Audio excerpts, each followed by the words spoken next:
Hi everyone, welcome back to my channel. A couple of you reached out to me and wanted to know what my rose care or maintenance was like. So I just wanted to take advantage and show you guys what I use because today I actually have to go and foliar spray my roses. So let's start off by fertilizing. I use, for my baby roses, which would be like under a year old, I use fish fertilizer, fish emulsion. I'm using this one right now. This is the Heirloom Roses one, but you can use any brand, doesn't matter. um, about every 2 to 4 weeks. I'm trying this year. This is Max C. So far, so good. We'll see. Again, it's something new that I'm using. When it comes to the foliage maintenance, well, I guess I should have started off by saying I try to do as much as organic gardening as I can as possible and try to spray the least as possible. So I really believe in soil health and also feeding the foliage, because if the soil is healthy, the plant's going to be healthy. And they love kelp. Roses love kelp and seaweed and worm castings, and I love to mix it all up and just make them like a little worm tea, which I already made because I'm going to show you guys how I apply it.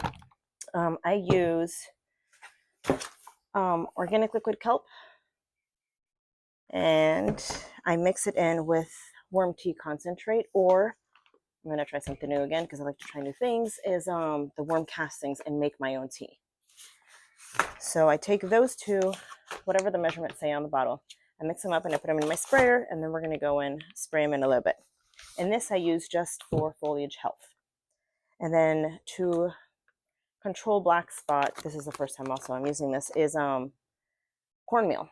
I read a lot of people here in Florida actually use cornmeal to fight off black spot. So I thought, that's interesting. Let me give that a try. So I've used it about I've done like 2 or 3 applications of it so far.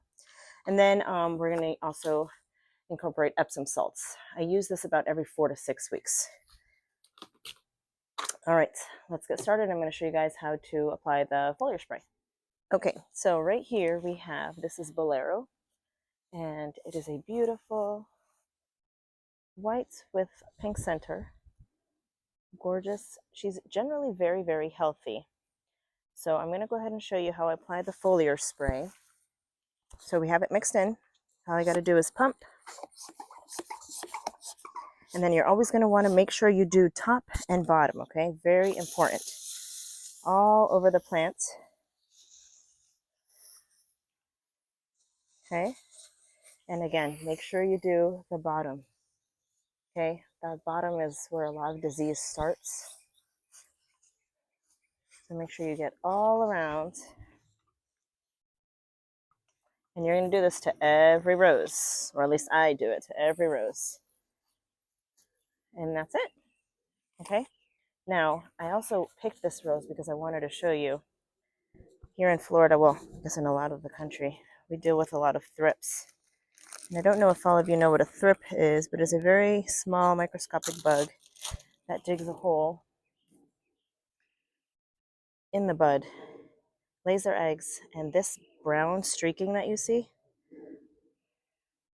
on the bud, that's thrip damage. You see all that brown streaking? That's all thrip damage. So what I do is I go and I grab my Ziploc bag and I debud. It means I take off all the buds.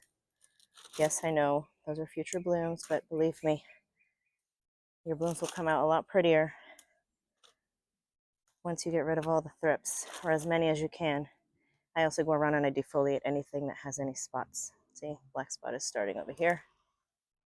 Doesn't have too much of it, but I just take it off. I don't want that to spread. So this one is starting to open up, but see, you can see the petals. I don't know if you could see it, but you can see the petals are all streaked with brown, and you don't want that. So best way to avoid it is to debud. I put them in a Ziploc bag. And I don't know if we can see any. Sometimes I can see the thrips in there.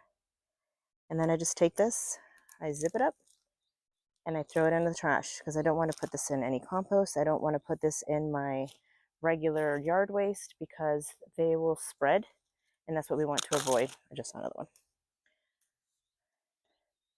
I know this is horrible and it hurts, believe me. I had to do this to about 70 of my roses because there was a thrip infestation at the beginning of the season. but it works. It really helps the rose, and you really avoid an enormous thrip infestation by doing this. So I hope all these little tips help. Let me show you a closer look of Bolero now that I wet her with all the kelp. Look how pretty she is. So beautiful. All right, you guys, if you have any questions, just let me know, okay? Thank you for watching.